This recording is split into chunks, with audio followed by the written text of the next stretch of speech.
میرے بھائیوں، ہمارے پاس بہت بڑی طاقت ہے، اللہ نے ہمیں دی ہے، لیکن ہمیں قدر نہیں ہے اس کی، ہمیں علم بھی نہیں ہے اور قدر بھی نہیں ہے۔ اللہ کے نام میں کیا تاثیر ہے، یہ اللہ کا نام غیر مسلم کے پاس نہیں، میرے اور آپ کے پاس ہے۔ قرآن کی تلاوت میں کیا تاثیر ہے، یہ تلاوت مجھ اور آپ کو نصیب ہوتی ہے۔ رات کے سجدوں میں اور دن کے سجدوں میں کیا طاقت اللہ نے رکھی ہے، یہ طاقت میرے اور آپ کو اللہ نے دی ہے، کافر کے پاس نہیں ہے، لیکن مجھ اور آپ کو قدر ہی نہیں ہے۔ شیر پورے جنگل کا بادشاہ ہوتا ہے، اس کو کوئی ڈر نہیں لگتا ہے، وہ جنگل میں رات کو بھی نکل جائے، دن کو بھی پھرے، جتنے مرضی جانور اس کے سامنے ہے، شیر نہیں ڈرتا۔ کیوں؟ شیر کو اپنی طاقت کا علم ہے کہ میں طاقتور ہوں، میرے سے جانور بھاگ جاتے ہیں۔ شیر کو علم ہے، اس طاقت کی بنیاد پہ شیر جنگل میں دندناتا پھرتا ہے، اس طاقت کی بنیاد پہ شیر پورے جنگل پہ راج کر رہا ہے۔ کوئی اور جانور نکلتا بھی ہے تو ڈر ڈر کے نکلتا ہے، کہیں شیر نہ آ جائے، کہیں شکاری کا ہاتھ میں نہ آ جاؤ۔ ایک واحد جانور ہے جو شیر، جو بے دھڑک ہو کے جنگل میں پھر رہا ہے۔ کیوں؟ شیر کے پاس ایک طاقت موجود ہے اور اس طاقت کے بل بوتے پہ یہ سارا کچھ کر رہا ہے۔ ایک دفعہ شیر کے ایک چھوٹا سا بچہ بکریوں کے ساتھ مل گیا۔ اب بکریوں کے ساتھ بچپن میں ملا، ظاہر بات ہے اس کی تربیت پھر بکریوں کے ساتھ شروع ہو گئی، بکریوں کے ساتھ چلنا پھرنا۔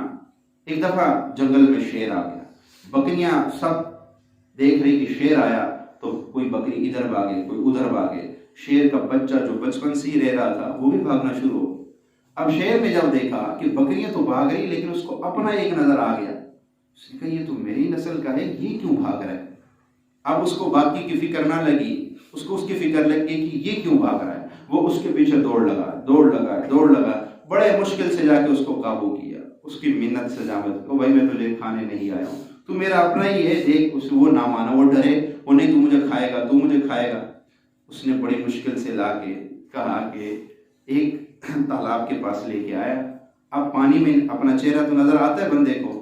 شیر نے کہا ذرا مجھے دیکھ اور اپنے آپ کو تالاب، تیرا چہرہ ملتا نہیں، دیکھ تیرے بال میرے بال مل رہے ہیں، تیری داڑھی میری داڑھی، تیری آنکھیں میری آنکھیں، سب ہم تو ایک ہی ہے، تو ڈرنا، ہم تو جنگل کے بادشاہ ہے، تو ایسے بکریوں کے ساتھ ملا ہو، پاگل بادشاہی کر، یہ کیا زندگی تو نے اختیار کی ہوئی۔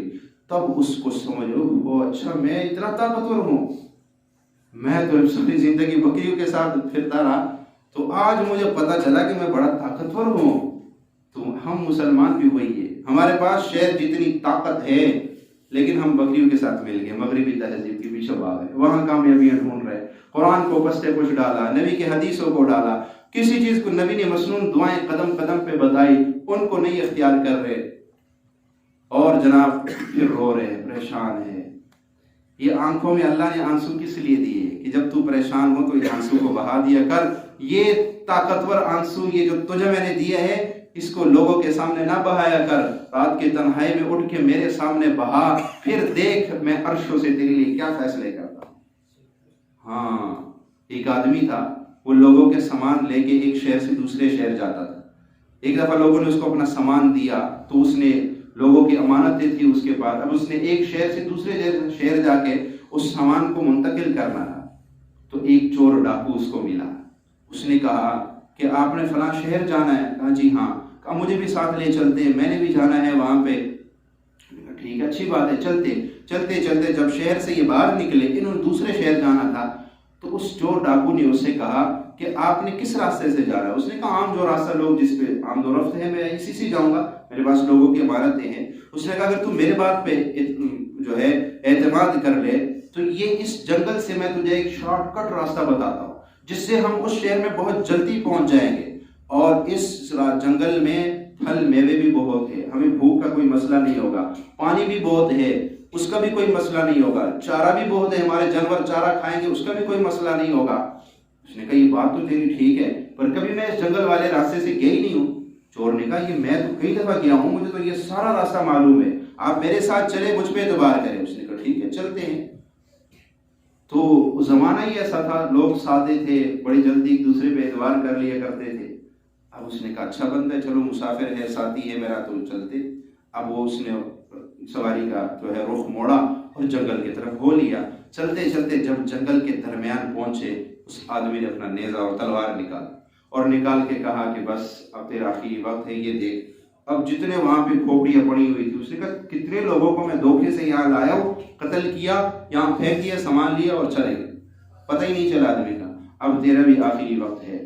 اس نے بڑی محنت کی کہ یہ سامان سارا تو لے لے، پر میری جان چھوڑ دے۔ اس نے کہا نہیں، پہلے تجھے ماروں گا پھر سامان لوں گا، میرے یہ اصول ہے، میں جس کو لاتا ہوں پہلے اس کو مارتا ہوں پھر سامان لیتا ہوں، کبھی بھی ایسا نہیں کرتا ہوں کہ اس کو چھوڑ دیا اور سامان لے لیا، نہیں، پہلے تجھے ماروں گا پھر سامان لوں گا۔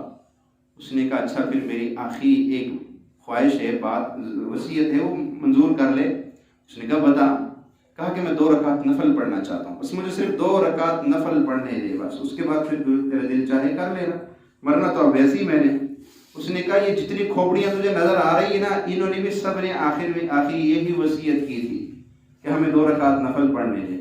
ان کے نفلوں نے ان کو کون سا بچایا، چل تو بھی پڑھ لے، نفل 2 پڑھ لے، اتنا ٹائم دے دیتا ہوں۔ اس نے جائے نماز بچھایا۔ اب آدمی کے سر پہ جب موت ہو تو اس کا اس وقت کیا عالم ہوگا، یہ وہی سوچ سکتا ہے جس پہ ہو یہ۔ اب وہ کھڑا ہوا نماز میں، اب اس سے کچھ سمجھ نہیں آیا کہ میں کیا پڑھوں، تو بے ساختہ اس کے زبان سے نکلا امن یجیب المضطر اذا دعا، کون ہے وہ جو قبول کرتا ہے مضطر کی دعا جب وہ اس کو پکارتا ہے۔ اس کا ترجمہ بتا رہا ہوں، امن یجیب المضطر، اور یہ حالت اضطرار میں تھا، اس کو کہیں سے مدد نظر نہیں آ رہی تھی، اور وہ اسی آیات کو بار بار پڑھ رہے، امن یجیب المضطر، امن یجیب المضطر اذا دعاہ ویکشف السوء، امن یجیب المضطر، اور ایسے درد دل سے پڑھ رہے، ایسے درد دل سے پڑھ رہے۔ ظاہر بات ہے اس وقت تو پھر درد دل سے ہی نکلے۔ حجاج بن یوسف خانہ کعبہ کا طواف کر رہا تھا تو ایک نابینا کو دیکھا جس نے جو ہے خانہ کعبہ کا غلاف پکڑ کے اور کہہ رہے اللہ میری نظر لٹا دے۔ حجاج بن یوسف نے سنا تو قریب آیا، تو کیا مانگ رہا ہے؟ اس نے کہا میں بینائی مانگ رہا ہوں۔ کہا میرے 2-3 چکر رہ گئے، اگر تیری بینائی واپس نہ آئی تو میں تیری گردن اڑاؤں گا۔ اور ایک بندے کو کہا اس پہ یہاں کھڑا ہو جا، یہ ایسے بھاگ کے نہ جائے۔ حجاج بن یوسف بڑا ظالم تھا، وہ جو کہتا تھا اس نے کئی صحابہ کو شہید کی، تو ایک نابینے کو مارنا اس کے لیے کوئی مسئلہ ہی نہیں تھا۔ اب وہ ڈر گیا، اس نے ایسے گھڑ گھڑا کے دعا مانگی کہ اللہ پہلے تو آنکھیں مانگ رہا تھا، اب تو جان جا رہی ہے، میری جان بچا لے۔ اس نے ایسے درد دل سے جو دعا مانگی، حجاج بن یوسف نے جو 2-3 چکر پورے کیے، آ کے دیکھا ہاں کیا ہوا؟ اس نے کہا میری تو آنکھیں ٹھیک ہو گئی، میری تو نظر واپس آ گئی۔ حجاج بن یوسف نے کہا یہاں کسی کی دعا رد نہیں ہوتی، پر دل سے مانگو، تم دل سے نہیں مانگ رہے تھے، اب جب موت سر پہ آئی تو اب تم نے دل سے مانگا۔ ہم دعائیں پڑھتے ہیں، مانگتے نہیں ہیں، مانگتے تب ہے جب سر پہ موت آ جاتی ہے۔ سر پہ جب موت آئے اس وقت دعائیں مانگی جاتی ہے، اگر اسی طرح ہم عام دنوں میں مانگ لیں تو قبول ہو جاتی ہے دعائیں رد نہیں ہوتی ہیں۔ پر دعا پڑھی ہوئی جو ہوتی ہے وہ رد ہوتی ہے، مانگی ہوئی دعا رد نہیں ہوتی ہے۔ ہم دعائیں آج پڑھتے ہیں، مانگتے نہیں ہیں۔ دعائیں مانگا کرو تڑپ تڑپ کے۔ اب یہ پڑھ رہے امن یجیب المضطر اذا دعاہ ویکشف السوء، ایک دم ایک سوار نمودار ہوا، اس کے ہاتھ میں تلوار تھی، اور اس چور ڈاکو کے گردن کو اڑا کے وہ رکھ دیا، اور اس نے بے ساختہ اس کو پکڑ لیا۔ بھائی تو کون ہے اس جنگل میں، تو میری مدد کو کیسے پہنچ گیا؟ اس نے کہا تم مجھے نہیں جانتا، میں امن یجیب المضطر کا غلام ہوں، مجھے آسمانوں سے فوری حکم ملا کہ جاؤ زمین پہ ایک بندہ مجھے پکار رہا ہے، اور میں تیری مدد کو آیا ہوں، اور جو بھی پکارے گا میں اس کی مدد کو آؤں گا۔ اللہ، تو اس نے وہی اس کو ختم کر دیا، اور اس کا مال بھی ہر چیز سلامت رہی۔ اللہ کو آج ہم اتنی بڑی طاقت ہمارے پاس ہے کہ زمین پہ کھڑے ہوتے ہیں تو عرشوں سے ہماری مدد کو آ جاتے ہیں، لیکن وہ طاقت آج ہمارے پاس کیوں نہیں ہے کہ ہم نے اس طاقت کو سمجھا ہی نہیں ہے۔ ہم تو اس بکری کے بچے کو، شیر کے بچے کی طرح بکریوں کے ریوڑ میں شامل ہونے کی کوشش کر رہے ہیں۔ نہیں، ہم نے آج کے بعد بکری نہیں بننا ہے، نہ ہی بکریوں کے ریوڑ میں شامل ہونا ہے۔ ہمارے پاس اتنے طاقتور اللہ کے نام ہے کہ ہم سوچ نہیں سکتے۔ ایک اللہ کے ولی بتا رہے تھے لوگوں کو اللہ کا نام پڑھو گے، اللہ کا نام لوگے، یہ ہو جائے گا، یہ ہو جائے گا۔ تو ایک سائنس پڑھنے والا بندہ بڑا کوئی وہ بیٹھا ہوا تھا، اس نے کہا اتنا چھوٹا سا تو نام ہے، اس سے کیا ہوگا؟ آپ کہتے جی یہ مسئلے حل ہو جاتے، یہ پریشانی دور ہو جاتی، نام تو چھوٹا سا ہے۔ بعض لوگ کہتے ہیں یہ چھوٹا سا تو وظیفہ ہے، اس سے کیا ہوگا؟ تو چھوٹا سا تو نام ہے، اسے کیا ہوگا؟ اس نے بڑے مجمع میں کہا گدھے بیٹھ جا، تجھے کیا پتا ہے؟ اس کا رنگ بدل گیا۔ سارے لوگوں کے سامنے ایک معزز آدمی کو یہ کہا جائے وہ گدھے بیٹھ جا، تو آپ بتائیے اس کا رنگ بدلے گا کہ نہیں بدلے گا؟ اس کو اپنی توہین ہوتی ہوئی نظر آئے گی کہ نہیں آئے گی؟ اب اس کا جب رنگ بدلا نا تو اللہ کے ولی نے کہا تیرا رنگ کیوں بدل گیا؟ میں نے تجھے کوئی گالی دی، کوئی مارا ہے، رنگ تیرا کیوں بدل گیا؟ اس نے کہا اتنے بڑے مجمع میں آپ نے جو مجھے لفظ کہا، اس نے کہا میں نے لفظ گدھا ہی کہا ہے۔ اگر لفظ گدھے نے تیرے چہرے کا رنگ بدل دیا تو کیا اللہ کچھ نہیں بدل سکتا ہے؟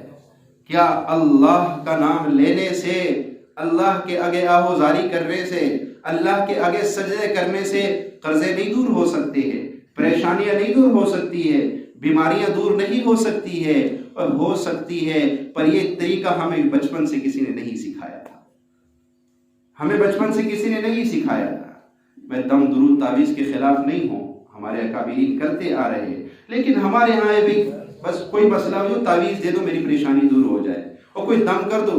بھائی دم درود سے پہلے اللہ کے آگے سجدہ ہے، اللہ کے آگے سجدہ کرنے میں جو پریشانی دور ہوتی۔ اللہ کے نبی صلی اللہ علیہ وسلم حدیث شریف میں آتا ہے کہ اللہ کے نبی پہ جب بھی کوئی مشکل پیش آتی تھی اب فوراً نماز کی طرف متوجہ ہوتے تھے اور نماز سے اپنے مسائل حل کروایا کرتے تھے۔ صاحب حضرت ابو ہریرہ رضی اللہ تعالیٰ عنہ پیٹ کے بل لیٹے ہوئے، آپ نے پوچھا ابو ہریرہ کیا ہو گیا؟ کہا یا رسول اللہ میرے پیٹ میں درد ہو رہا ہے۔ آپ نے فرمایا اٹھ نماز پڑھ، نماز میں شفا ہے۔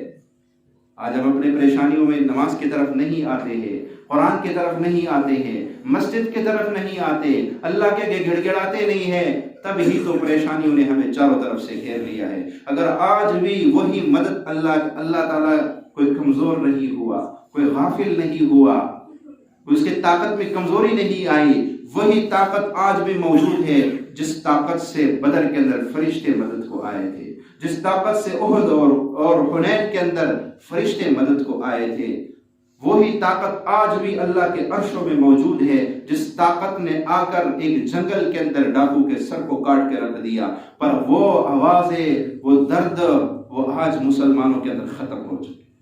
جس ضرب سے دل ہل جاتے تھے اب ہم وہ ضرب لگانا بھول گئے، اوروں کو جگانا یاد رہا، خود ہوش میں آنا بھول گئے۔ اذان تو اب بھی ہوتی ہے مسجد کے فضام انور، پر جس ضرب سے دل ہل جاتے تھے اب ہم وہ ضرب لگانا بھول گئے۔ وہ ضربے اب ہم نہیں لگاتے ہیں اللہ کے نام کے، جب مسلمان اللہ کے نام کے ضربے لگایا کرتے تھے اور ان کے دل ہلتے رہتے تھے اللہ کے نام سے، پھر وہ جب تلوار اٹھاتے تھے تو زمین ہلنی شروع ہو جاتی تھی، پھر وہ ہاتھ اٹھاتے تھے تو عرش الہی ہلنا شروع ہو جاتا تھا۔ آج میرے بھائیوں ہم اللہ کے نبی کو اپنی زندگی سے نکال رہے ہیں۔ واپس آ جاؤ، ہمارے مسائل کا حل، ہماری پریشانیوں کا حل، ہماری بیماریوں کا حل، ہمارے قرضوں کا حل اللہ کے نام میں ہے، سجدوں میں ہے، قرآن میں ہے، مسجد میں ہے، پر آئے تو صحیح کوئی لینے کی۔ اللہ ان باتوں پہ عمل کرنے کی توفیق عطا